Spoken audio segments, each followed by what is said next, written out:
Buenas, bienvenidos a un episodio más de la serie podcast Caminos y Textos, en el marco del proyecto Por los Caminos de Tierra Adentro, cartografiando historia, haciendo memoria. Hoy nos encontramos con el historiador chileno Jorge Villalón Donoso, quien nos va a hablar y nos va a contar sobre el norte de Tierra Adentro y los orígenes de Barranquilla, obra excepcional y de gran interés escrita por el historiador sabanalarguero José Agustín Blanco Barros. Cordial saludo, profesor Villalón. Cuéntenos un poco por qué ese apasionamiento por la historia y por qué precisamente interesarse por la historia de un rincón del norte de Colombia. Soy latinoamericano de Chile, nacido en Chile, y los conflictos del siglo XX me llevaron a Alemania. Yo quise ser maestro de escuela, como mi padre, en el ámbito de la historia y la geografía. Y cuando ya estaba culminando mi carrera en Santiago de Chile, me graduaba en 73, en diciembre, ya era el grado, 5 años de estudio. Pero ocurrió el golpe militar, el presidente fue asesinado en su palacio de gobierno y después hubo un momento muy difícil, ¿no? Finalmente el 76, una invitación de Alemania y me trasladé entonces a vivir a Alemania. Y estando en Alemania, estudiando alemán primero y historia, por supuesto, logré, después de mucho esfuerzo, graduarme con 8 semestres presenciales, más idioma alemán, en 1985. Y cuando llegué al 76, ¿ya? Conocí a una dama, pianista de Barranquilla, oriunda de Barranquilla, que ya se venía viniendo para su Barranquilla lejana. Llevaba tiempo ella ya, unos 8 años, yo viviendo allá. Entonces dije, espérate, que yo tengo que hacer algunas cosas todavía. Y llegamos con 3 hijos a vivir a Barranquilla. Esa es la razón por la cual estoy en Barranquilla. ¿Sí? Profesor Villalón, el amor lo trajo a Barranquilla, lo trajo al departamento del Atlántico, pero no se quedó solamente en eso, sino que en determinado momento, ¿cómo llega usted a esa necesidad de buscar la historia de la ciudad, la historia de nuestro territorio? ¿Qué ocurrió cuando Jorge Villalón llega en los 80 a Barranquilla? ¿Qué encuentra en cuanto a la historia? Eh, Cuando yo llegué el 84 a vivir, tuve que ir y volví el 85, recién de manera definitiva a quedarme ya. Porque mi examen final de historia fue el 85, en el mes de junio. Y en el mes de julio ya me vine a vivir acá. ¿Qué hice? Buscar a mis colegas, buscar a otro historiador con formación de historiador, lo digo siempre, porque se olvidan, 8 semestres presenciales más el idioma alemán, que es uno de los idiomas más importantes de obras históricas y filosóficas. No había ninguno en Barranquilla. Estaba José Lobo Romero, gran amigo de José Agustín, grandes personas, arqueólogos, profesores, licenciados, pero historiadores formados, no, menos de mi edad. Y después de entonces comencé a interesarme. Dije yo, si voy a vivir acá, yo tengo que dedicarme a saber qué cosas pasan acá. En esos años todavía viajaba a Alemania y en uno de esos viajes conversé con un amigo de mi época, de fines de los 70, ya, que es un teólogo de República Dominicana. Y él entonces me dijo, ¿para dónde vas? Voy a Barranquilla, ¿cómo te va allá? Me dijo, mira, te va a tocar hacer una cosa, estudia la historia de la ciudad, pero en un sentido universal, porque lo que se viene es una cosa que se llama globalización, ¿ya? Y entonces eso significa que ya historias nacionales se van a acabar. Estudia historia de la ciudad en un sentido, pues, como la ciudad siempre, desde que llegaron los españoles, es una historia vinculada a un espacio mucho más amplio. Y así lo hice. Entonces comencé a estudiar algo así que podría llamarse Barranquilla en el mundo. Y ahí me encontré de pronto, yo fui amigo de un pianista que era el director del Teatro Amira de la Rosa, Alfredo Gómez Turek. Y de pronto voy a verlo, porque era amigo de mi esposa. Y iba a los conciertos, iba a los eventos, por supuesto. Y me dice, el año 87, me dice, mira, ya te tengo tu libro de José Agustín Blanco. En ese momento yo no había escuchado nunca el nombre. Y me dijo, aquí está el libro. Y me pasa el libro entonces Ya, entonces, y lo empecé a mirar yo, y yo me doy cuenta, mira, este es un historiador, y aquí de Sabana Larga, etcétera. Es decir, yo soy historiador y geógrafo también, y de pronto me doy cuenta y me ratifico. Un historiador de la talla de José Agustín Blanco Barros, en 100 años de pronto, no sé cómo evoluciona la ciudad, pero es una obra impresionante. A mí me impresionó desde un principio, y ya empezó a hacerse conocido él allá. Fue a lanzar este libro, pero yo no estaba en la ciudad cuando lo lanzó el año 88. Pero después ya me acerqué a la Universidad del Norte, pero ahí no había historia. Habían abogados que hacían clases de historia. Y finalmente fui a la Universidad del Atlántico. Me contacté con otras personas que conocían a José Agustín, entre ellos José Lobo Romero, que en paz descanse, que fue alumno de él en Tunja. Y él me acercó a José Agustín Blanco Barros. Y el 94, antes del 93, yo asistí a una conferencia de él y lo vi en la Mira de la Rosa hablando, y con sus colgantes, ¿no?, para los pantalones típicos de él, ¿no? Y yo quedé fascinado con lo que él dijo. Pero no hablé con él yo porque no tenía manera. Estaba con Sergio Paolo Solano de las Aguas, también en Sabana Larguero, claro, también, claro. Y después con José Lobo Romero, entonces yo le dije, hay que invitarlo. Y le dije a la Universidad del Norte que lo invitara. Y vino a la Norte y dio 2 conferencias. Tuvo 2 días hablando con nosotros y fue gente del Atlántico, de todas partes, ¿no? Y ahí sí lo conocí. Lo fui a buscar al aeropuerto. Pasamos por el centro de la ciudad. Le dije, ¿dónde pudo haber quedado la hacienda de San Nicolás? Me dijo, es imposible saberlo. Pero en este sector alrededor de la iglesia de San Nicolás.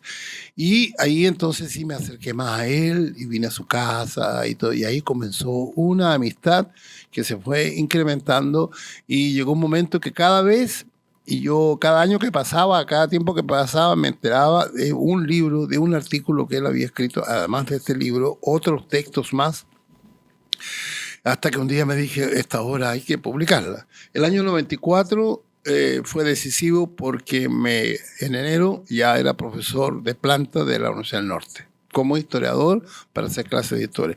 Propuse la cátedra de Historia de Barranquilla y me la aceptaron. Historia de Barranquilla y del Caribe colombiano. Ese es el nombre oficial. El doctor Ferro Bayona, más las otras personas ya me dijeron que sí.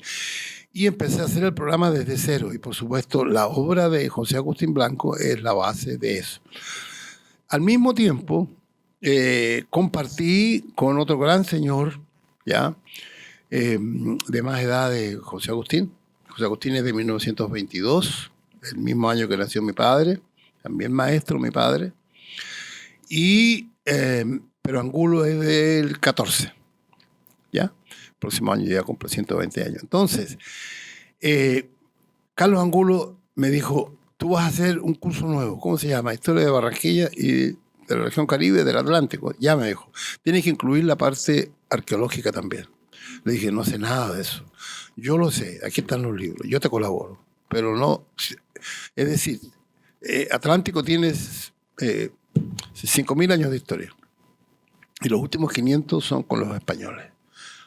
Lo anterior hay que estudiarlo también. Y así entonces se creó la asignatura para todo tipo de estudiantes de historia de Barranquilla y del Caribe colombiano. ¿Ya? Yo quería ponerle Barranquilla en el mundo, realmente. Pero bueno, y ahí comenzó una amistad con José Agustín, ya que llegó un momento en que dije yo, no, esto hay que publicarlo. Y comencé a juntar su obra y fue una experiencia maravillosa, porque finalmente con mi amigo, mi colega más joven que yo, Alexander Vega Lugo, terminamos en su casa. En las últimas veces que fui, antes de que él muriera, mira, yo dormía en el sofá. Me armaban ahí las hijas, ¿no? Todos, y ahí comía ahí y estaba ahí porque cada vez que iba yo descubría un nuevo libro. Me contaba de una revista, me pasaba un artículo en la revista, entonces a la final yo me metí, tenía un cuarto muy pequeñito él en el centro de la casa que tú conociste. Por Ya. supuesto. Y empecé a sacar cosas yo hasta que dije, ya, esto es todo. Y le propuse entonces a Eduardo Verano de la Rosa y al doctor Ferro y a las autoridades de ese tiempo de hacer unas obras completas. Y se hicieron esa edición, felizmente, ¿no? Que es la obra de historia más importante que se ha producido en la región Caribe, creo yo. Pasará un siglo para que logren superar a este Sabana Larguero. Entonces, ¿dónde la inteligencia es peste? No. Yo siempre digo esto. Cuentos de José Agustín. Del mismo me contaba, ¿no? Hablaba mucho de estas cosas con él. La Universidad de Cartagena fue creada en 1828-29. Ya. En esa Universidad de Cartagena iba un grupo de gente de Sabana Larga. Eran alumnos y eran muy buenos. Eso lo cuenta Juan José Nieto en su libro de geografía. Es decir, el grupo de los sabanalargueros se destacaban ya. Ahora, ¿por qué? Y ahora a otro amigo más sabanalarguero, Juan Pablo Ginás Cuentas, ¿no? El Vicente Ginás, se casó con la hermana de un sacerdote muy importante aquí que tenía colegios, ¿ya? Y la hermana, entonces, fue esposa de Vicente Ginás. Y ellos entonces comenzaron a crear colegios y a hacer a educar a la gente. Y eso se refleja cuando Juan José Nieto dice, en la Universidad de Cartagena se destaca la de los oriundos, digamos, el grupo de jóvenes de...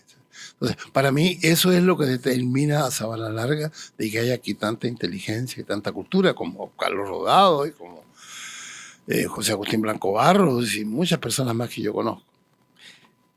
Qué interesante estos aspectos que unen toda Latinoamérica. Es decir, empezamos en su natal Chile, pasamos por Alemania, la importancia de Alemania por todos los historiadores, por todo lo que se ha escrito en el conocimiento. Llegamos nuevamente al Atlántico, aterrizamos en el pasado colonial, llegamos a Carlos Angulo Valdés, incluso que es ese pasado prehispánico.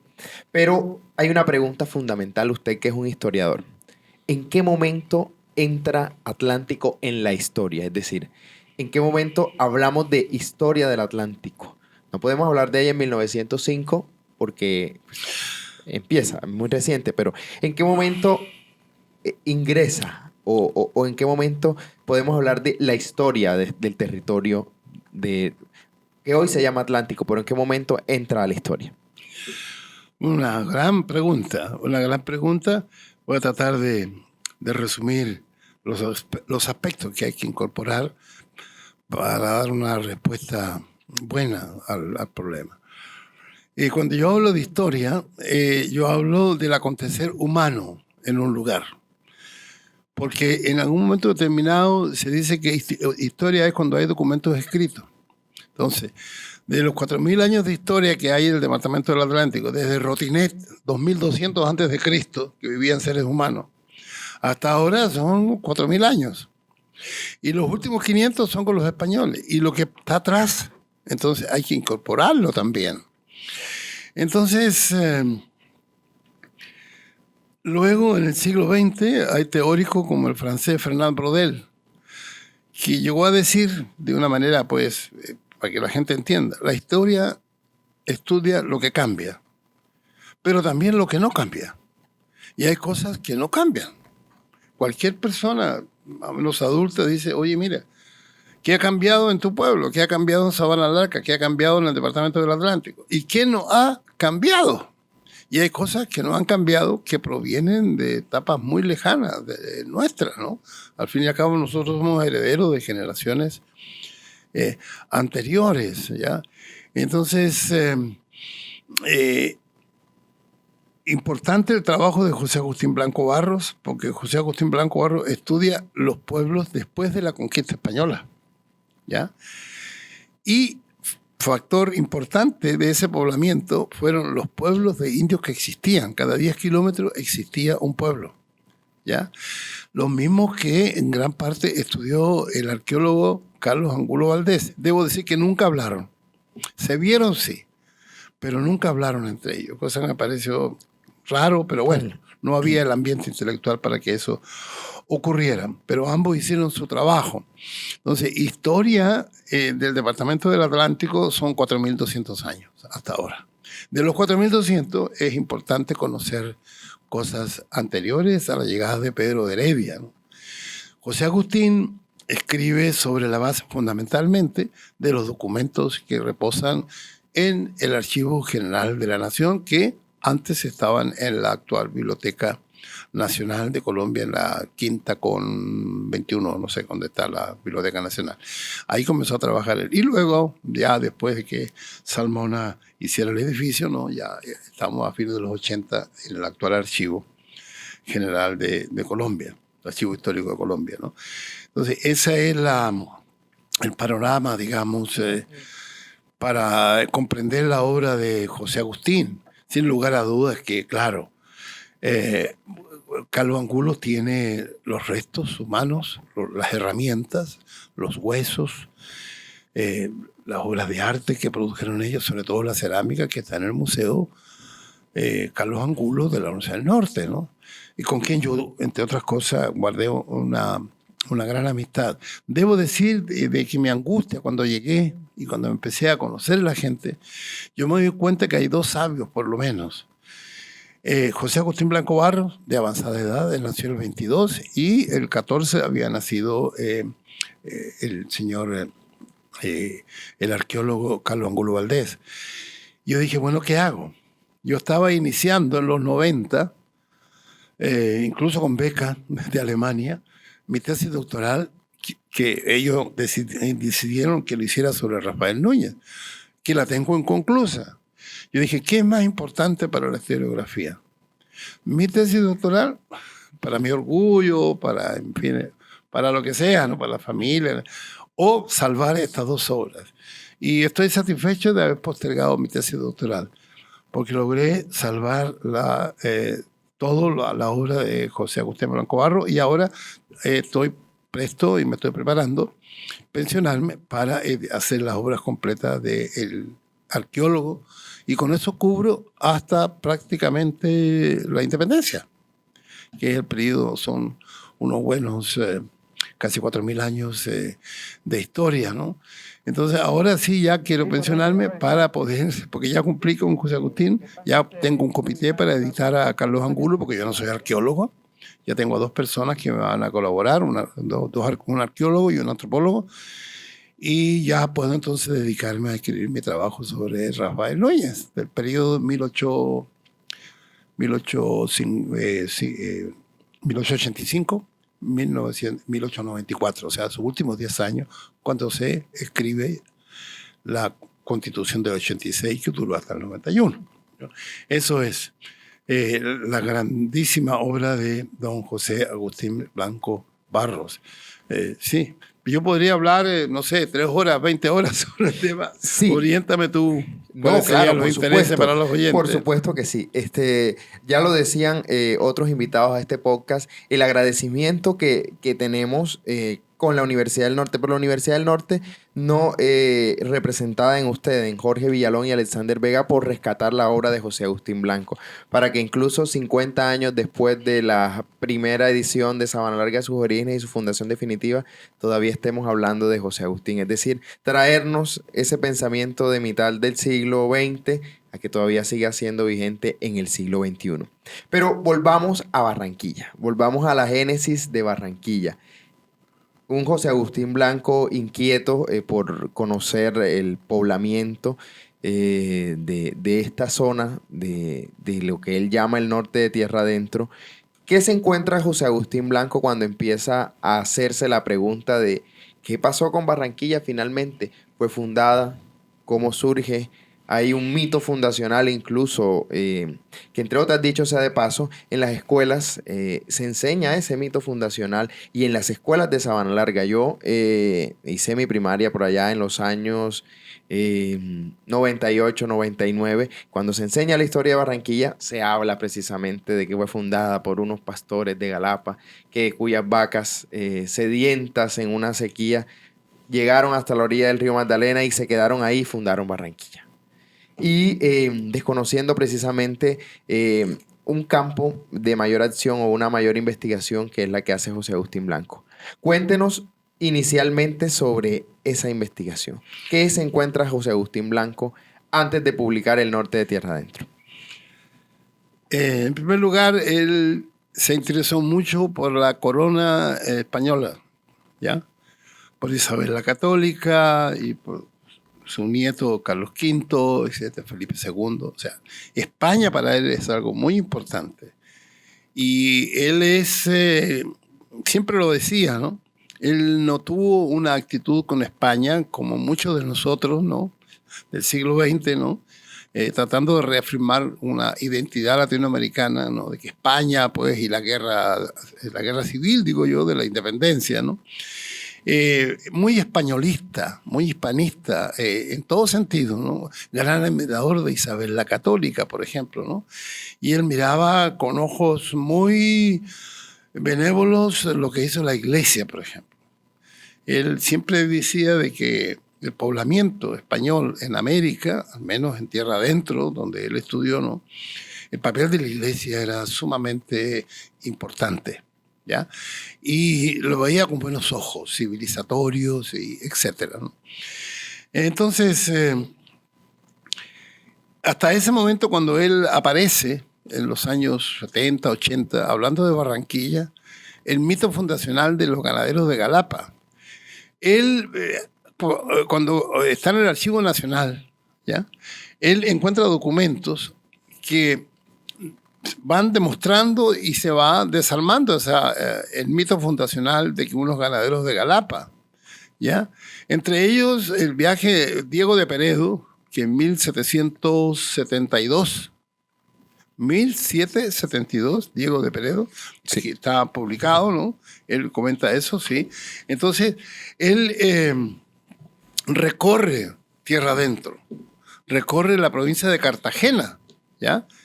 Entonces, él ya allí usa un concepto, usa el concepto, un informe oficial. El obispo recorre todo la provincia de Cartagena y va describiendo los pueblos. Entonces, claro, Cartagena es ciudad española, también Santa Marta, también Valledupar. Pero el problema es el mestizaje. El mestizaje y el cruce de raza origina una nueva realidad. Y esa realidad, la gente tiene que vivir en algún lugar. Y el lugar que buscaron fueron lugares en donde, lo dice el propio Diego de Peredo, ¿no? Sitio de libres, ese es el concepto. Español ya, sitio de libre es donde viven de manera espontánea, sin autoridades, solamente con algunos sacerdotes que se acercaron 100 años después que existían en esos poblados. Entonces, Soledad y Barranquilla son poblamientos espontáneos de gente libre. ¿Quién era libre? Además de los españoles, por supuesto, eran libres, ¿no? Los únicos libres, ¿no? Y los que eran libres eran, los esclavos no eran libres, ni los indios tampoco. Entonces, eso es importante porque se refleja hasta el día de hoy, lo que son en toda América Latina los sitios de libres, ¿no? Sitio de libre es un lugar que se forma espontáneamente por gente libre. Y los libres estaba en ese momento, durante 300 años del dominio español, determinado por la condición racial. Sencillamente, pues, no todas las mujeres, o sea, por cada una mujer blanca habían 10 españoles, ¿no? Entonces, los españoles buscaron de las indígenas y también de las negras, etcétera, y se formó, y comenzaron a surgir gente, y al aumentar tenían que vivir en algún lugar, y esos lugares fueron sitios de libre, y uno de esos lugares es el sitio de Barranquilla. Ahora bien, un sitio de libre no puede establecerse en Galapa o en Baranoa o en Malambo o en Tubará, porque son pueblos indígenas. Estaba prohibido que ahí vivieran ni siquiera los españoles. Entonces, todos esos conocimientos los fue acumulando José Agustín Blanco, buscando la administración de la monarquía española. y eran ellos muy específicos al respecto. Sitios de libros hay sitios de libres, o sea, ciudades no fundadas hay en toda América donde el mestizaje fue muy intenso y el caso nuestro acá fue bastante intenso ese mestizaje, ese cruzamiento de razas que no es solo del color de la piel o la forma del pelo o la forma del cuerpo, sino que también, como dice el sabio Carlos Angulo Valdés, una amalgama de la biología y de la cultura. O sea, el mestizaje nuestro no es solamente racial, sino que también es cultural. Y ese poblamiento es espontáneo, por lo tanto no hay un día ni un año donde se puede establecer la fecha de fundación. Lo que sí descubrió José Agustín es que había un pueblito pequeño que se llamó Camacho, que está registrado en los documentos españoles. Pero esos indios fueron retirados de manera arbitraria por un hombre poderoso, Barros también, alcalde ordinario de Cartagena, que ordenó trasladar a esos indios para otra parte, se los llevó para Galapa, es al revés. Porque se estaban muriendo los indios se estaban reduciendo y después de 1600 ya la economía comenzó, o sea, hay una mezcla, aumenta la cantidad de mestizos y las actividades económicas se van orientando ya de una manera distinta. Había que criar vacas, ganadería. La ganadería no es india.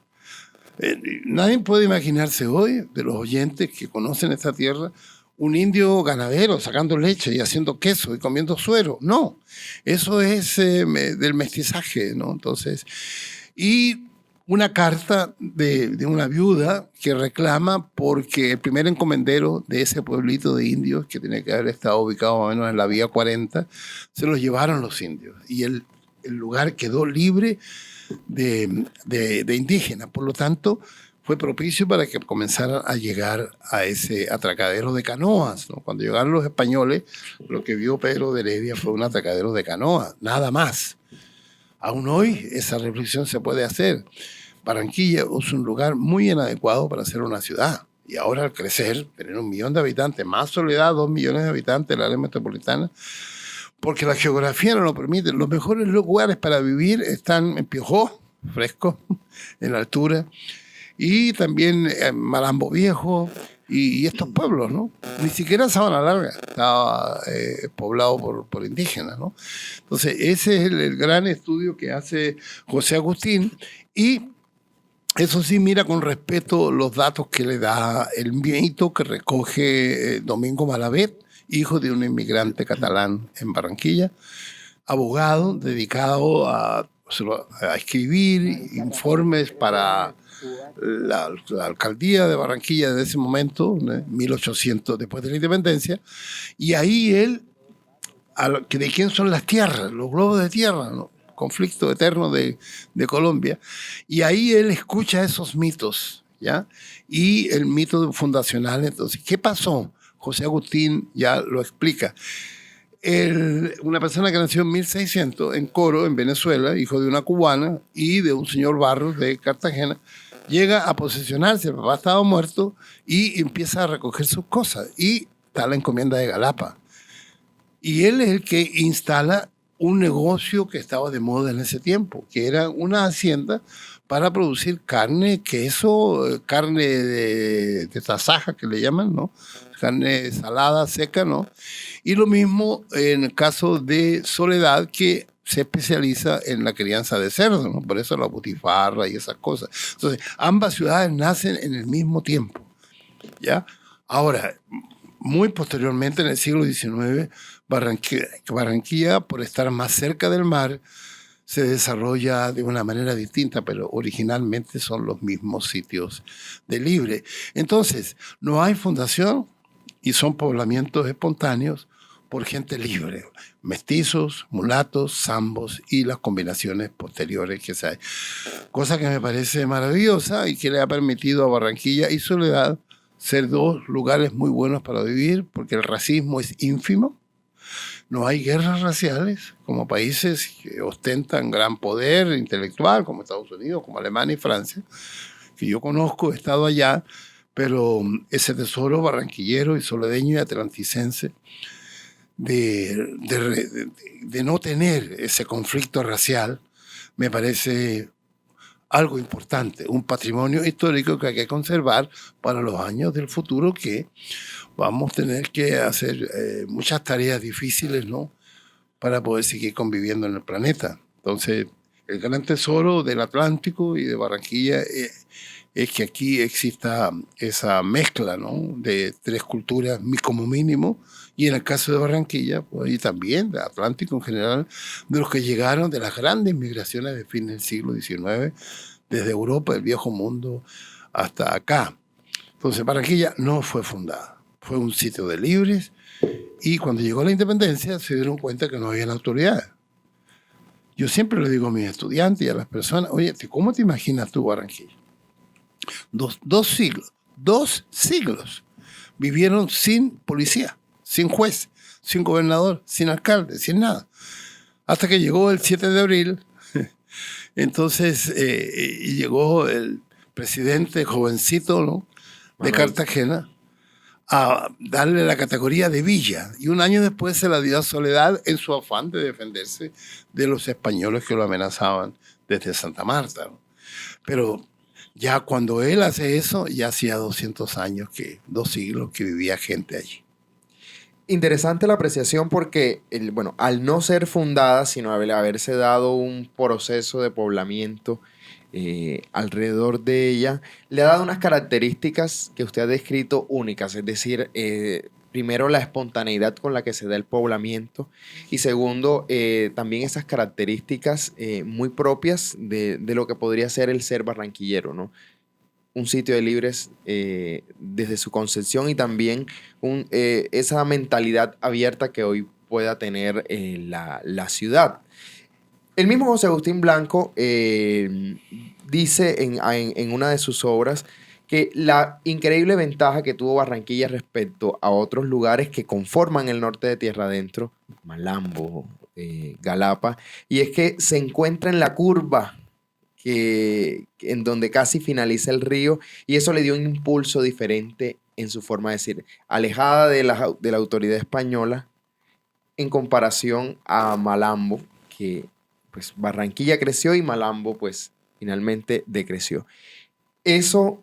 Malambo Viejo. Malambo Viejo, claro que sí. Malambo no Viejo. El Malambo actual, porque se hizo un traslado para acercarla más al río. ¿Sí? El Malambo original, que estudió Carlos Angulo Valdés hace 3000 años, en Malambo inventaron de manera paralela, como en otras partes del planeta, la posibilidad de sembrar la comida. O sea, Malambo es tan importante en la historia de la humanidad que de pronto es más importante que Barranquilla quizás y Sabana Larga juntos. La gente de Malambo, 1200 antes de Cristo, o sea, hace 3000 años, desarrollaron la técnica agrícola de decir, mira, la yuca se puede sembrar, sobre todo la yuca brava, y hacer almidón, que les permitía hacer unas aldeas que llegaban hasta 500 personas y después se segmentaban y se iban fundando en otros pueblos, ¿no? Es decir, el cultivo de la yuca, de la yuca brava y de la yuca dulce, la que comemos nosotros en nuestros sancochos cotidianos y en todas las ricas. Entonces, eso es, me parece algo importante de destacar. Barranquilla era un atracadero de canoas. Había un pueblo muy chiquitico, pero no sabemos. Lo mismo en el barrio abajo. En el barrio abajo también se estacionaron gente, hubo indios, pero duraron como 200 años nomás allí. Eso ya se demostró por una excavación que se hizo, donde yo participé como historiador. Y hay un informe también, barrio abajo, quisieron ellos decir que ella era la parte más antigua. No, ahora yo entiendo por qué. Por la cosa de que la desembocadura, como tú dices, el estuario del río Magdalena, es un lugar geográficamente muy complicado, lleno de pantanos, y entra el mar, entra el agua del río, crece el río. Es decir, Barranquilla siempre está muy cerca al mar y muy cerca al río. Pero bueno, la historia es la historia y ya estamos allí y vamos a tener que acomodarnos pues a esa realidad que quisieron ellos 1936 inauguraron Bocas de Ceniza, ¿no? Cosa que me parece, mirado desde hoy para mí y para muchos otros investigadores, significó la destrucción del estuario, ¿no? Y Soledad, pues, que también se ha desarrollado, prácticamente son una misma ciudad, ¿no? Se llama ahora área metropolitana, diría yo, sí. Pero no es un lugar apropiado para hacer una ciudad, digamos. Bueno, pero bueno, ya hay cosas en la historia que hay que convivir con ellas. Un aspecto importante o fundamental. ¿Qué corresponde o qué delimitemos el norte de Tierra Adentro? Es decir, ¿por qué está conformado el norte de Tierra Adentro? ¿Y por qué José Agustín Blanco hace precisamente esta clasificación? ¿Obedecía algún criterio metodológico realmente para poder estudiar la historia o existió como clasificación en el tiempo el norte de Tierra Adentro? Sabemos que existió el partido de Tierra Adentro. Sí, eso sí, claro. No, hay una cosa geográfica, definitivamente. Aquí donde estamos, en Sabana Larga, ¿no? Sabana Larga ya está en el sur, porque tanto Carlos Ángulo Valdés, el arqueólogo, y José Agustín Blanco son geógrafos, porque ellos ambos estudiaron en la Escuela Normal Superior, donde había geógrafos europeos que les enseñaron, ¿no? Y comenzaron a hacer los mapas pluviométricos, la cantidad de lluvias, ¿no? Es decir, aquí en Sabana Larga, históricamente, ¿no? En los últimos años, ¿no? Siempre llovieron alrededor de 2 metros al año, ¿no? En cambio, en Barranquilla, la mitad. Y en Puerto Colombia, que es el lugar más seco, 500. Es decir, es 2.000, 1.500. Entonces, está claro, según el rastreo que hace Carlos Ángulo Valdés y José Agustín Blanco, se puede demostrar los grupos indígenas, antes que llegaran los españoles, no establecieron pueblos permanentes al sur de Sabana Larga. Hay un mapa que está por ahí, ¿no? que hizo José Agustín, muy bueno, ¿no? Compone con circulitos, ¿no?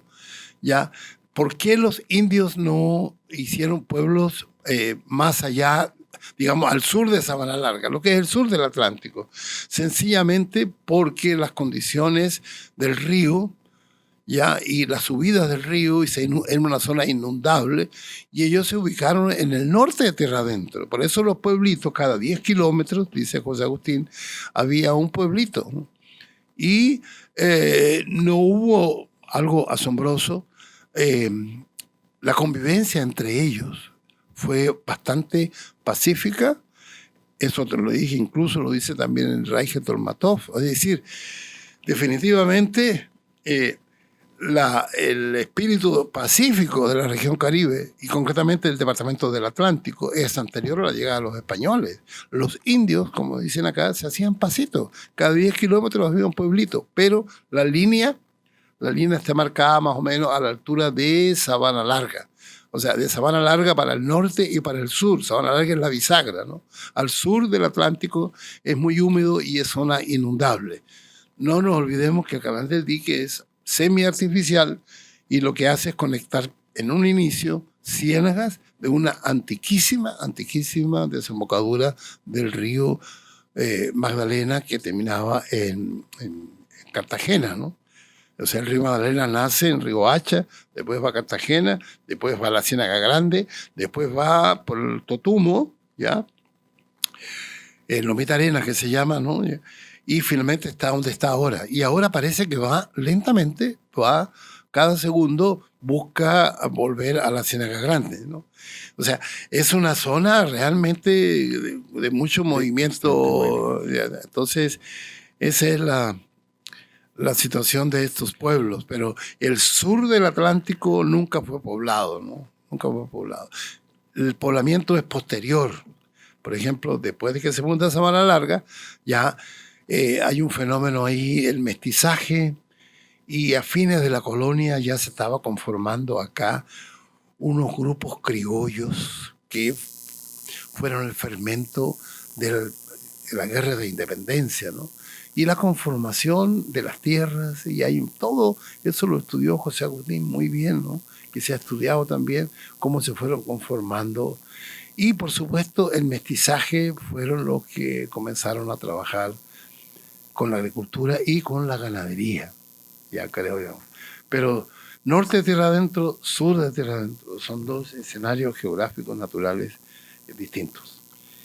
Interesante apreciación porque realmente, bueno, en el campo de la geografía podemos decir que son lo que usted acaba de señalar, unos escenarios naturales. Entonces, el norte de tierra adentro comprende todo el eje de poblamiento indígena. Sí. Usiacurí, Tuará, Piojó, Saco, Galapa, Malambo. Paluato. Sí, todo eso. Toda la zona. Y en esa misma zona también se dio poblamiento libre, es decir, poblamiento espontáneo. Soledad. Soledad de sitios libres. Los que llegaron a vivir, los primeros habitantes, el censo de 1777, que lo publica José Agustín en su obra, ¿no? Queda muy claro, ¿no? Allí está señalado, los españoles distinguieron, ¿no? Cuántos indios vivían en Soledad y cuántos indios vivían allá, y población esclava, ¿no? Ni Barranquilla y Soledad. Prácticamente no hay ni negros ni indígenas. En el censo oficial que hace García Turún, que entre otras cosas lo fotocopió José Agustín, y yo lo tengo en los cuadernos, ¿no? Las fotocopias las tengo yo del censo que escriben las autoridades de fines del siglo, de antes de la independencia, ¿no? Que 1777. Ese censo es muy importante de mirar porque prácticamente determina muchas cosas que ocurren después. En ese eje de poblamiento indígena, es decir, tan característico del norte de tierra adentro, por lo que hemos dicho, es decir, al sur no vamos a encontrar registrado comunidades indígenas. No, no hay. Solamente al norte. Muy antiguo sí. Los habitantes más humanos que se han encontrado hasta ahora están en el Guájaro, están en Rutinet. Rutinet es el sitio poblado más antiguo del departamento del Atlántico, pero en una etapa pues de cazadores y recolectores. Es decir, seminómadas.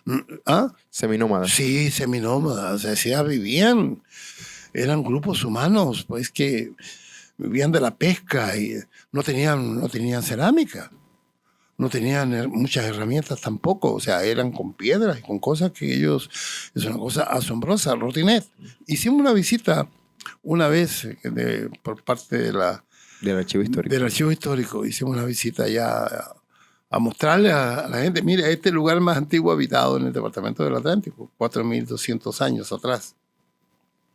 Interesante. Bueno, aquí dice José Agustín Blanco lo siguiente.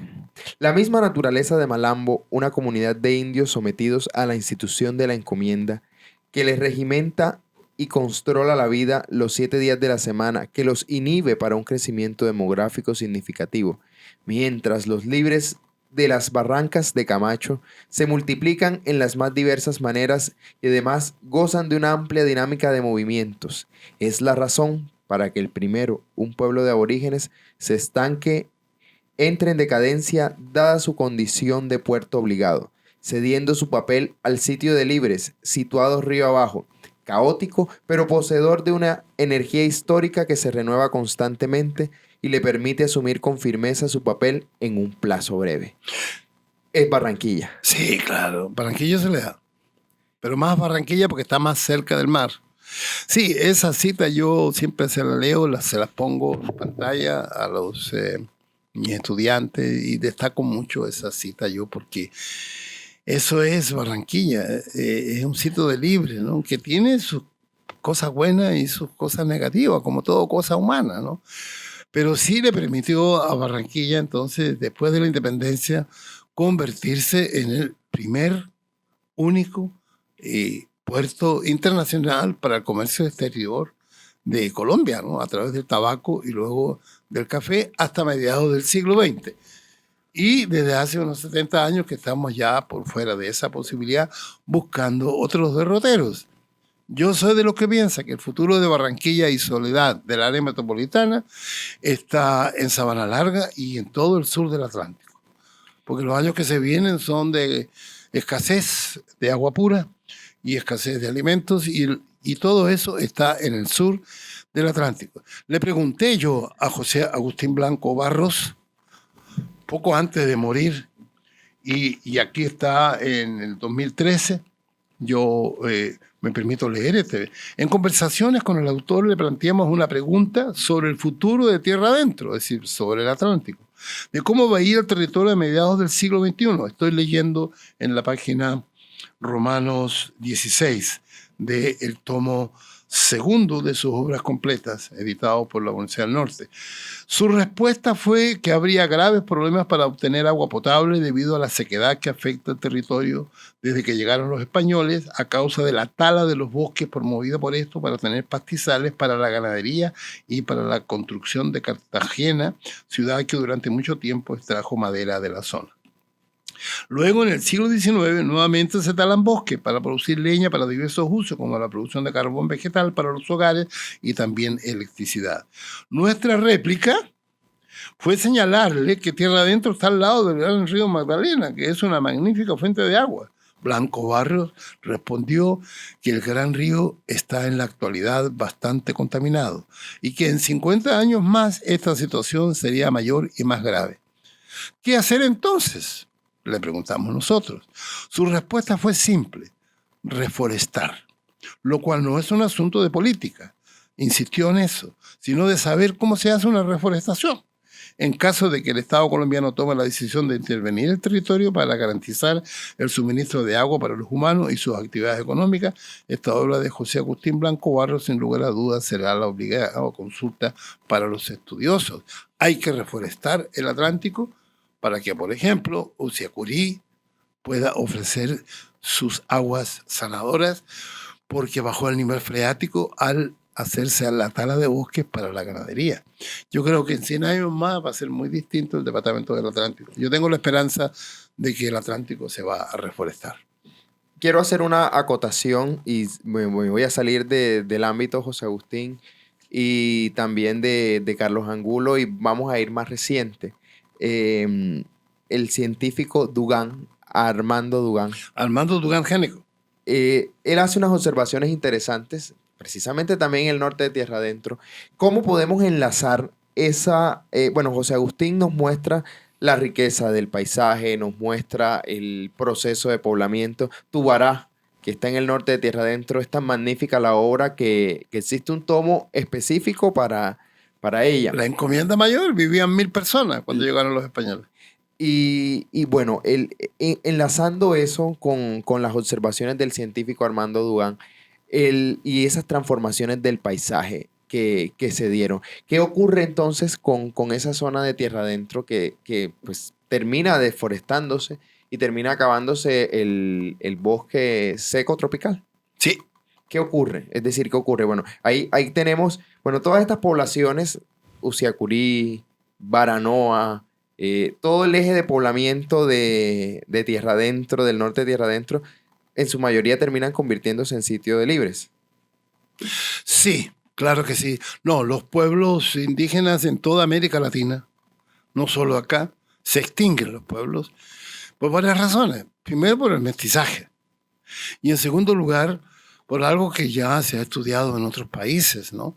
Es decir, la tristeza, ¿no?, de la quena y la tristeza del indio, ¿no? Los que no pudieron sobrevivir, no se mezclaron, se extinguieron. Y hay estudios ya sobre eso. Es decir, para que una población se reproduzca, cuando llega la noche, pues las parejas tienen que estar más o menos contentos y satisfechos y con un futuro más o menos promisorio, ¿no? Es decir, los indios dejaron de reproducirse, sencillamente por la depresión.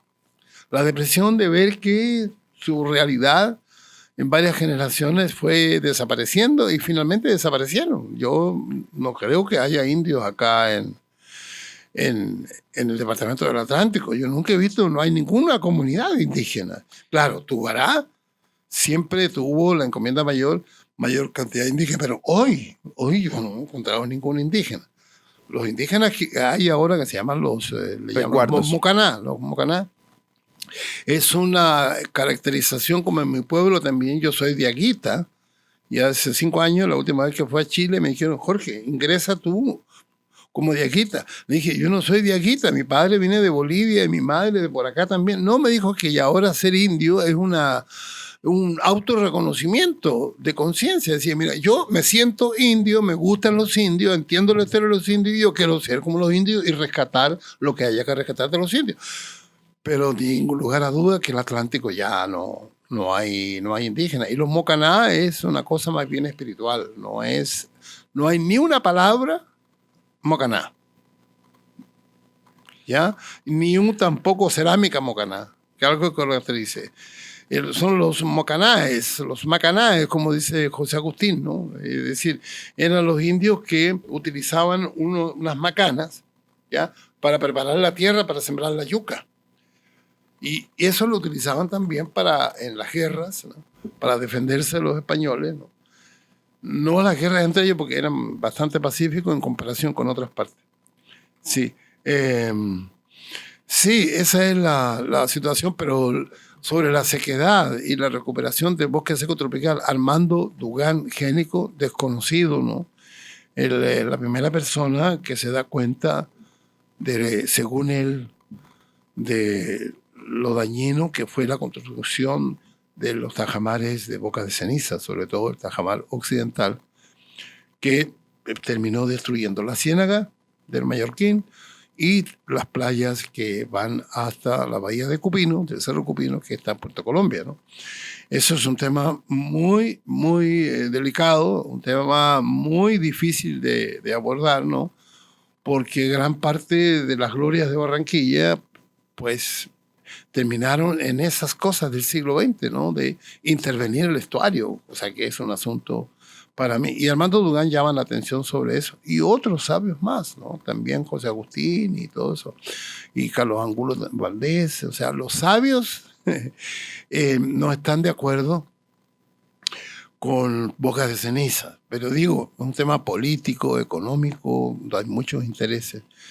Y ¿cómo se llama? Mira de la Rosa, ¿no? Fue quien mejor lo dijo. Tajamares de Boca de Ceniza. Cuchilladas del río sobre el mar. Para mí es una cuchillada, sí. Yo no voy a alcanzar a ver esa evolución, pero hay que recuperar el estuario, creo yo. Y hablar con la gente de Ramsar, ¿no? Que es un puertecito que está en Irán, a orilla del Mar Caspio, ¿no? De que crearon esa asociación mundial para estudiar las migraciones de los pájaros, de las aves, a lo que estaba conectado Armando Dugán. Él coleccionaba aquí en Sabana Larga, cerca de aquí, me cuenta nuestra gran amiga historiadora Adelaida Surdín Nájera, que era amiga de él y venían a las haciendas del papá, ¿ya? Y él coleccionaba los pajaritos y todo, ¿no? Y aquí en Barranquilla llegan pájaros desde Canadá. Y el propio Armando Dugán contaba a los pajaritos que los ornitólogos de allá le ponían a los recién nacidos. Hay pájaros que migran, que vienen de allá, de Canadá y de Estados Unidos, que llegan al estuario del río Magdalena. Bueno, como las ballenas y todo. O sea, los animales tienen sus propios ritmos, ¿no? De migración. Pero llegan los pájaros al estuario del río Magdalena y no encuentran lo que tienen que encontrar, ¿no? Y sobre todo las playas nuestras. Es un tema que yo creo que alguna generación va a tener que enfrentar para recuperar el estuario. Yo soy de los partidarios, de alguna manera debemos recuperar el estuario. Pero hoy la noticia, ¿qué día es hoy? Hoy es el Hoy es 5 de abril. 5 de abril. En la prensa de hoy, los medios, ¿no? De que consiguieron nuevamente más dinero para seguir en la misma tarea de permitir que los barcos puedan entrar al puerto de Barranquilla. Tema polémico, va a tener que decidirlo en las próximas generaciones. Pero Armando Dugán, para mí, es un autor importante. Yo logré, gracias a José Agustín, encontrar su obra y yo la tengo casi toda en mi oficina de la universidad y van a quedar allá todas esas cosas. Escribí yo un artículo que los oyentes pueden leerla, ¿no? Revista Huellas número 100. Allí hay un artículo en donde yo, utilizando a estos grandes estudiosos barranquilleros, y se llama el artículo Barranquilla y el deterioro de su entorno natural. Eso está en internet, se puede leer en un bus, donde estés tú, Barranquilla y el deterioro de su entorno natural, inspirado precisamente en Armando Dugan Género. Hemos pasado, bueno, hemos hablado aquí de 4.000 años de historia, hemos hablado de bastantes cosas que sin lugar a dudas la obra de José Agustín Blanco nos pone ante la realidad de nuestro territorio y nos pone a reflexionar. Pero volvamos brevemente a cómo fue la recepción de la obra Los Orígenes de Barranquilla. Estamos en el mes de abril, la ciudad pues también ha construido alrededor de la fecha del 7 de abril. Ahorita mencionábamos que Manuel Rodríguez Torices declaró a Barranquilla villa del Estado Soberano de Cartagena. Y alrededor del 7 de abril, digamos, se celebra la ciudad. Se celebra la ciudad a falta de una fecha de fundación, como tal vez si la tiene Sabana Larga, un 26 de enero, como la tienen otras ciudades como Bogotá. En fin. ¿Cómo fue la recepción de la obra? Estamos hablando de casi 40 años de haber sido publicada, pero todavía vemos que la ciudad, y aquí voy a entrar en campo polémico, en la ciudad todavía se vive del mito y se celebra el mito, a pesar de que hay una obra que muy seriamente publicada, e incluso antes del año 86, 87 que se publica, ya José Agustín venía hablando en Barranquilla Gráfica, en algunos círculos, apoyado de José Lobo Romero, de Claudio Ropaín, es decir... Claudio Ropaín de León sí que lo quiso mucho. Sí. De muchísimos barranquilleros que también estaban interesados en conocer ese poblamiento de Barranquilla. ¿Cómo fue esa recepción en los 80? Ya ahorita nos hizo el contexto de que no había historiadores. La Facultad de Historia de la Universidad del Atlántico aparece pasado los 90, del siglo XX. Final del siglo XX. ¿Y cómo es esa recepción? ¿Por qué el ciudadano de a pie, el ciudadano que está en el centro, que es usuario de las tierras que estuvieron, de Nicolás Barros, no sabe eso? Es decir, no logra tener esa conexión con que, y separarlo de las vacas locas de Domingo Malavet. ¿Qué ocurre? O cómo, bueno, primero que ocurre, ¿cómo fue la recepción en los años 80? El José Agustín de los años 80 en la ciudad de Barranquilla. Yo creo que la obra de José Agustín Blanco Barro, la de Carlos Angulo y de Armando Dugan, etcétera, no ha ocurrido todavía. Están los 4 tomos y ahora yo voy a hacer un esfuerzo en los años que me quedan por vivir, como dice la canción, de tratar de hacer una edición digital. Y ando buscando entonces los recursos financieros para hacer una... esta obra se presta mucho con los mapas, con los colores, etcétera, etcétera. Yo creo que la obra de José Agustín Blanco se va a demorar todavía. En Europa, que son los que inventaron esta manera de investigar el pasado y de la historia misma, ¿no? Se habla de producción de una obra, se escribe una obra y luego se publica, ya ese otro proceso. Primero se escribe, luego se publica y luego viene la tercera parte que se llama la recepción. Y la recepción de la obra de José Agustín no se ha producido. O sea, uno ve las personas del común, la prensa especialmente, hablada y escrita, ¿no? Siguen aferradas al mito. Pero ojo, en el siglo XX, grandes autores alemanes, como por ejemplo Hans-Georg Gadamer, que fue doctorado teniendo como tutor de su tesis doctoral nada menos que a Martin Heidegger, ¿ya? Alemán del sur. El tema del mito ya es distinto. La palabra mito hay que tener cuidado, porque se habla de que es posible que el mito te trague. Con los mitos hay que convivir y tenerlos siempre presentes, porque te mantienen despierto y te mantienen atento y siempre te enseñan alguna cosa. Entonces yo no rechazo el mito, sino que más bien hay que ir lentamente, eliminar. Uno es mitológico. Todos nosotros somos mitológicos. Hay que convivir con los mitos. Y en esa convivencia, claro, se van estableciendo algunas verdades, pero los mitos nos llevan a conocer esas verdades históricas. Eso me lo dijo José Agustín, también me lo reafirmó. La obra de Domingo Malavet, que es de 1875, que recoge lo que había recogido también Juan José Nieto, ¿no?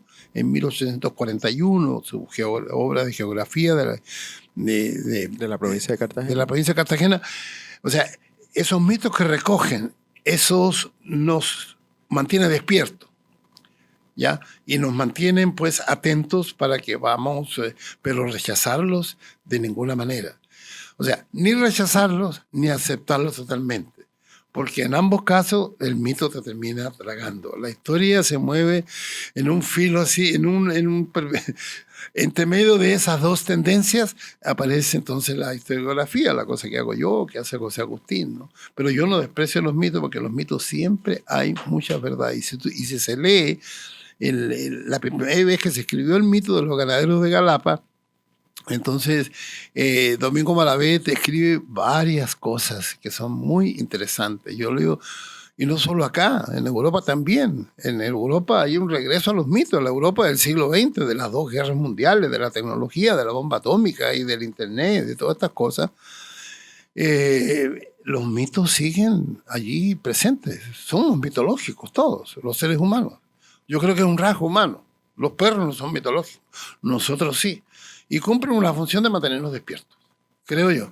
Entonces hay que darle tiempo al tiempo, y esperamos que lentamente entonces Barranquilla vaya conociendo esta gran obra, ya que difícil de superar en los próximos 100 años por lo menos, esa dedicación tan grande que hace un Sabana Larguero por tierra adentro, ¿no? Y por escribir su historia, ¿no? Es maravilloso realmente tener un compatriota, Sabana Larguero de ustedes, ¿no?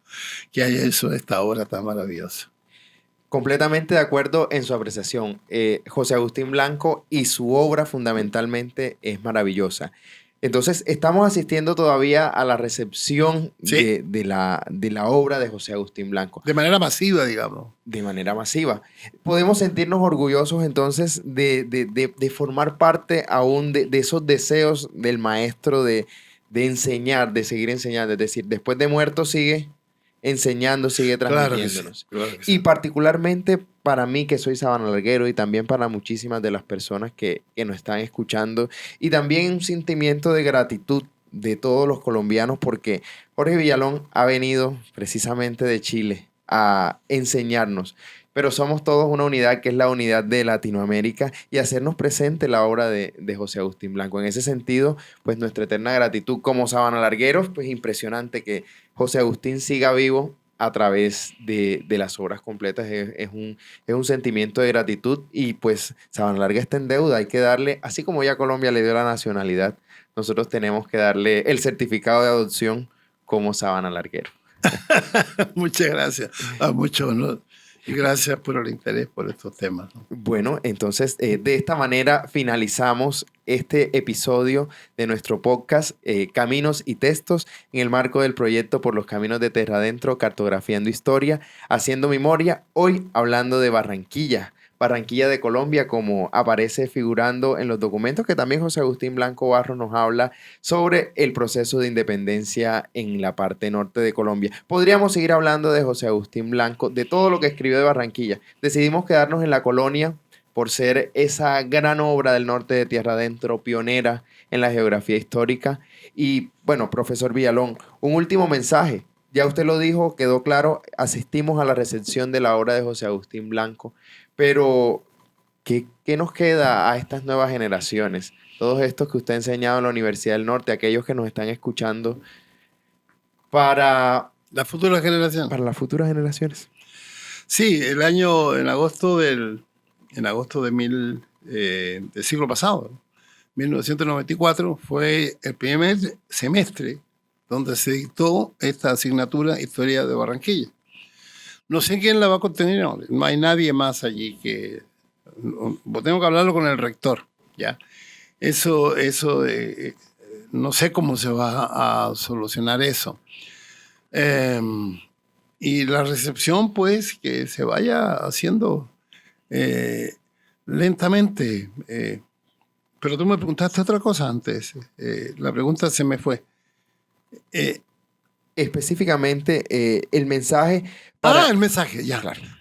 El mensaje de todo este cuento la historia hoy debe servir para que los habitantes, ¿ya?, reconozcan en su pasado las cosas valiosas que tienen. Entonces, lo que no nos gusta lo dejamos a un lado, ¿ya? Y lo que nos gusta lo cuidamos y lo promovemos. Entonces, en esta etapa que vive la humanidad, en todo el planeta hay problemas. Yo no quiero irme para ninguna parte, yo me quedo en Barranquilla. Y a veces vienen personas a verme del exterior, de Alemania, o viene alguien de otro lugar y me dice, ¿pero cómo puedo vivir aquí en el departamento del Atlántico? Y me señalan todas las fallas materiales. Sí, les dije yo no me voy a ir de acá. Acá tenemos el patrimonio más importante de Barranquilla y del Atlántico, ¿ya? Es intangible. Y eso intangible está el hecho que se lo agradecemos al mestizaje tan profundo que hubo aquí en el departamento del Atlántico, que permite que sea un territorio de convivencia pacífica, sin guerras raciales, sin racismo. Y le agregamos eso una amalgama biológica y cultural que permite las butifarras, la cumbia, el carnaval, la fiesta y algo anterior a la conquista. Los indios de aquí eran más pacíficos que los indios del interior del país. Y eso el gran historiador Fernán Brodel nos enseñó. A la historia estudia lo que cambia y lo que no cambia. Lo que no cambia hay que cuidarlo, el carnaval. El patrimonio nuestro es intangible y es lo que hay que cuidar. Las máquinas, los carros, las carreteras, las luces, todas las tecnologías, eso es pasajero. Lo otro es más perenne y creo que la historia... En este caso, tu trabajo y el trabajo de las academias y de los profesores ya consiste en que hay que cuidar lo intangible, que es lo que está en peligro. Muchísimas gracias a todas las personas que nos han escuchado y los esperamos en un próximo episodio de su podcast Caminos y Textos, cartografiando historia, haciendo memoria. Esta serie llega a todos con el auspicio del Ministerio de Cultura a través del Programa Nacional de Concertación Cultural.